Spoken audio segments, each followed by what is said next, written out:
What's up? So I've been trying to do this series for such a long time now. I posted the original video over a year ago, but with school still on the horizon and different projects I was working on, I never really got the opportunity to actually settle into this environment where I can do cybersecurity every day until I get a job. So now this is pretty much day one. It's not day one of my research. I've been doing work for quite a long time now, but this is like my organized notes and lab. So today was really a big step for me because I'm moving from just learning definitions, right, into actually building an enterprise style Windows lab. Like I'm setting up the Windows server right now. As you can see here, I'm in the server manager. But up to this point, I've been studying concepts like Active Directory, domain controllers, DNS, DHCP, Kerberos, group policy, Windows server roles, all of that. But today I basically started putting together those pieces inside a real Windows server virtual machine, which you can see here. So the main goal of today, of day one of the series, is to prepare my Windows server to become a domain controller. So I'm not like reading about enterprise identity anymore. I'm not just doing definitions and trying to learn it. I'm basically trying to build the environment that companies use where they manage users, computers, authentication, permissions, and policies. Because, I want to be able to do all of that on my own. So, just to quickly explain this series, the idea behind the channel is simple. So this is day 23 of my actual work, but I've been studying in school and I'm pursuing a master's right now. So it's simple. I'm studying cybersecurity every day until I get my first real IT or cyber job. It will not end there. I will keep the series going, but it will be less intensive. So I'm currently building my skills up from the ground. Networking, Windows administration, Active Directory, PowerShell, security concepts, labs, projects, and then eventually my first certification I'm going to pursue is the CompTIA Security Plus. I'm not making these videos as well. Like, I don't want to seem like these videos are going to be super advanced. I don't want to try and sound like an expert because I'm not someone who already knows everything. I'm making this as someone trying to become job ready, and I'm just showing my process publicly. So my goal is to overall just document the journey, explain what I'm learning, and build real projects that I can eventually talk about in interviews. So, um, these are my notes from today. There are 3 pages of notes. I like to write stuff down and log a bit. But the past few sessions have been leading into what I'm doing now. Like first I learned about how domain authentication works. That included basically like authentication versus authorization, Kerberos, tickets, domain controller, and how a user actually logs into a Windows environment. And then I just learned that Windows Server is not just Active Directory. It has different roles. So like there is the ADDS, but there's also DNS server, DHCP server, file services, print services, RDP, and hyper virtualization. So I installed Windows Server and I'm using VMware Workstation Pro. I'm using that as my virtual machine service. And I basically renamed the server to SRV DC01. Um in the so if I go into PowerShell over here and I type post name, you'll see that the name is SRV DC01. It's intentional. SRV obviously means server, and then DC means domain controller, and then this is the first domain controller in my lab. So the mission was just to take that server and prepare it for Active Directory. So we had 5 parts for um today's like concepts to understand. So we wanted to verify that the server is networking, configure static IP, understand why DNS matters for Active Directory, install the Active Directory domain services, and then with time allows begin the domain controller, which I was able to do. So the big idea is this. A normal Windows server is just a server, right? But after installing the ADDS and promoting it, it becomes a domain controller. So then with that, it can store the Active Directory database. it can authenticate users, it can manage domain computers, it can apply policies, and it's just going to be the backbone of the lab. So part one, this pre-flight check is just verifying the server. So the first thing I did was verify that, I was working on the correct machine. So I'm running the host name command, right? Because we want to know, and it displays SRVDCO1. And then the naming is just, professional. I want to get with the standard. And then after that, I was working with the server's network configuration. So I was in PowerShell and I was using commands such as ipconfig all to get this information, get net adapter, and get net IP address with some stuff over here. And basically, these commands are helping me, understand what IP address the server has, what network adapter is active, and is DHCP enabled, what the default gateway is, and what DNS server the machine is using. It's important. It's just important stuff. So then next, we're moving on to static IP. And a lot of this was theory, right? Because there's things you have to touch on here when you're talking about static IP. So first, my server was using DHCP, right? We weren't initially on static IP. So that was the concept today to discuss. And DHCP, Dynamic Host Configuration Protocol, basically the network is automatically giving the machine an IP address. It's just very useful because you don't have to go through like 5,000 devices per se if you're in like a big enterprise corporation and you have to go through and manually do all of that. No, that's dumb. So devices run with DHCP, and they're going to automatically join the network and get configured.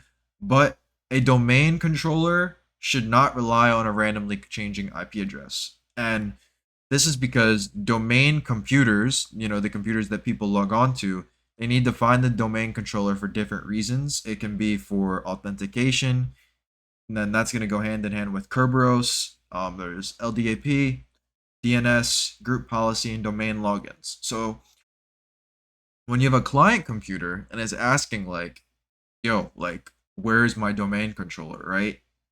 The network needs to be able to answer this consistently. And if the domain controller's IP address keeps changing, like if it isn't static, the clients aren't going to know where to send requests. There's a chance that it can become unreliable. There's a chance it can break. So for domain controller, I wanted to have a static IP address, and that's basically going to lead into the configuration down here. So I am basically trying to understand it like this. A client PC wants to log into the domain, and before it can authenticate, right, it needs to find the domain controller.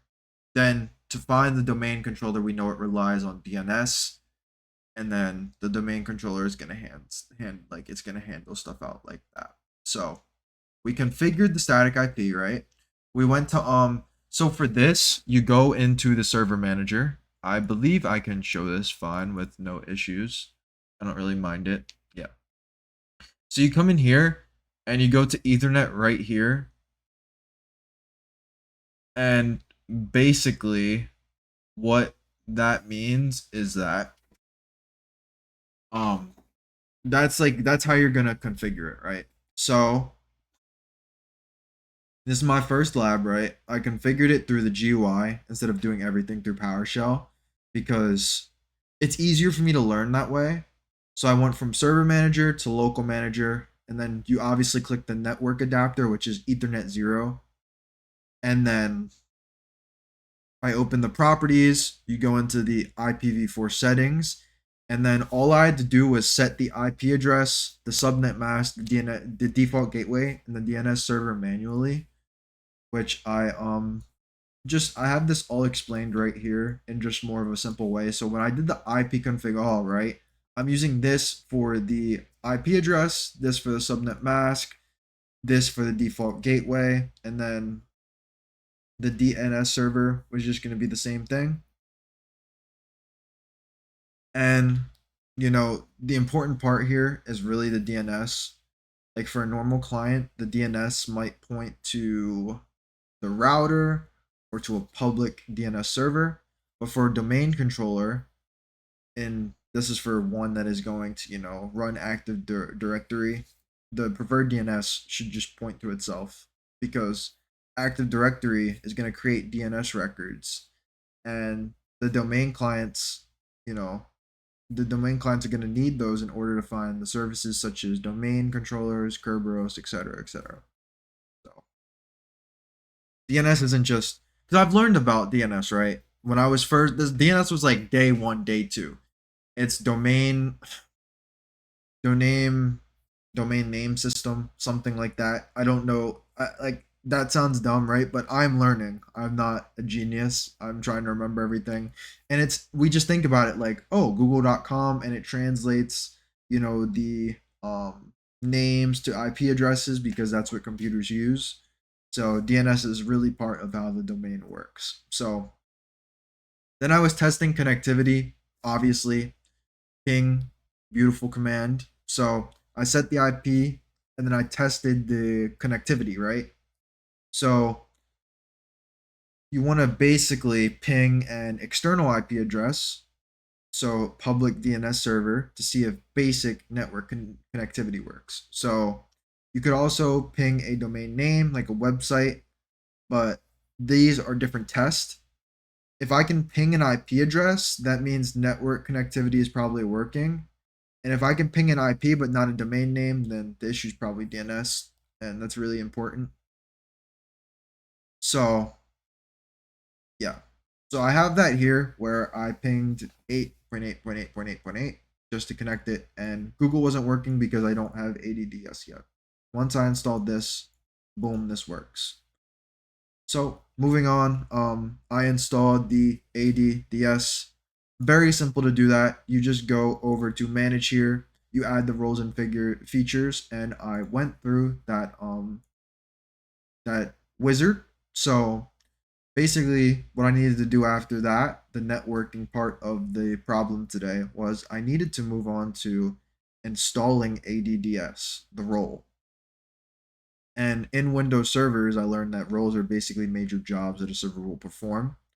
So a server can be like a DNS server, right? DHCP, file server, web server, print server, blah, blah, blah, blah, blah. There's a bunch of different things that a server can be. But for this lab, what my main focus is Active Directory domain services, which I'm just going to say a lot is ADDS because I've been learning it. I've just been typing. It's much simple for me to be like, oh, ADDS, then type Active Directory domain services every time. So I'm also going to say ADDS instead of saying it. So as I showed you, I went to manage, add roles and features. And then when you're in it, you need to select role-based or feature-based installation, and then select my server, and then basically select ADDS. It'll add like supporting features that are needed to manage it, which is fine. I just let them. I'm not even trying to touch it. And you know, I didn't try and worry too much. I'm gonna go into detail learning about them later on. But yeah. So we didn't actually promote the server yet to turn into domain controller. We just added ADDS. So as you can see, we have the ADDS here, but at the time it wasn't promoted. So promotion was a concept I also had to learn about today, right? Promotion is important because to promote a Windows server to a domain controller, you have to take the normal Windows server and then turn it into a server that will control and manage the Active Directory domain. So the promotion is going to create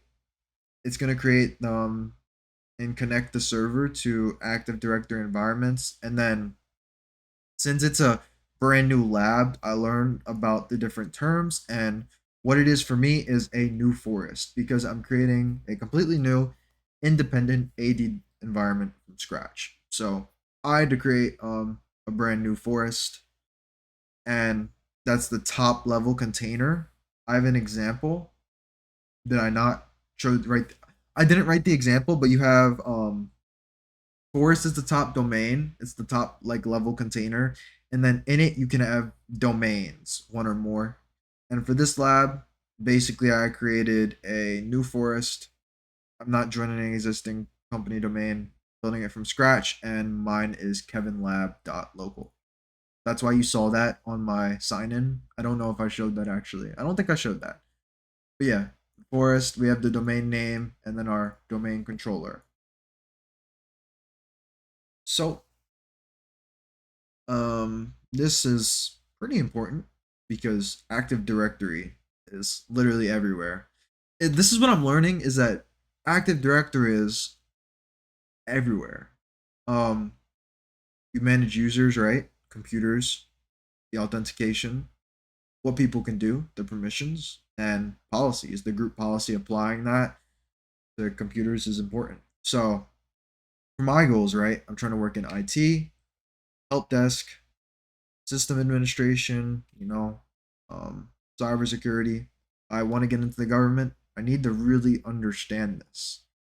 And when I see job posts and postings, right? Because I'm applying to jobs right now. That's something I wanted to mention actually. So let me sidestep. So for my jobs, today I put in some time. I found 8 new companies and I applied to some of them. One, two, three, four. So I did 4 applications today. I think I did 2 other ones as well, but these are the jobs I looked at and some of them I applied to. I'm just looking for simple help desk to start off while I get my master's. Nothing crazy. Sorry to interject there, but when I'm seeing these job postings, right, and they're saying like Active Directory, they're saying Windows Server, they're saying DNS, DHCP, all this stuff, password resets, user accounts, troubleshooting. It's going to be Active Directory, I believe. So before I'm doing these loud, I'm like, wow, these descriptions look scary, right? Like I have no idea how to do any of this, and I'm like debating like, are they going to teach me this? Do I need to know this? But now I'm really seeing like how connected these are, right? Active Directory is going to store and manage the identity. DNS is going to, help the clients find the domain services. Kerberos with the ticket granting ticket. Um, Kerberos is going to handle the authentication, proving someone is who they are. The groups and the organized they're OUs. I believe that they're OUs and organizational units,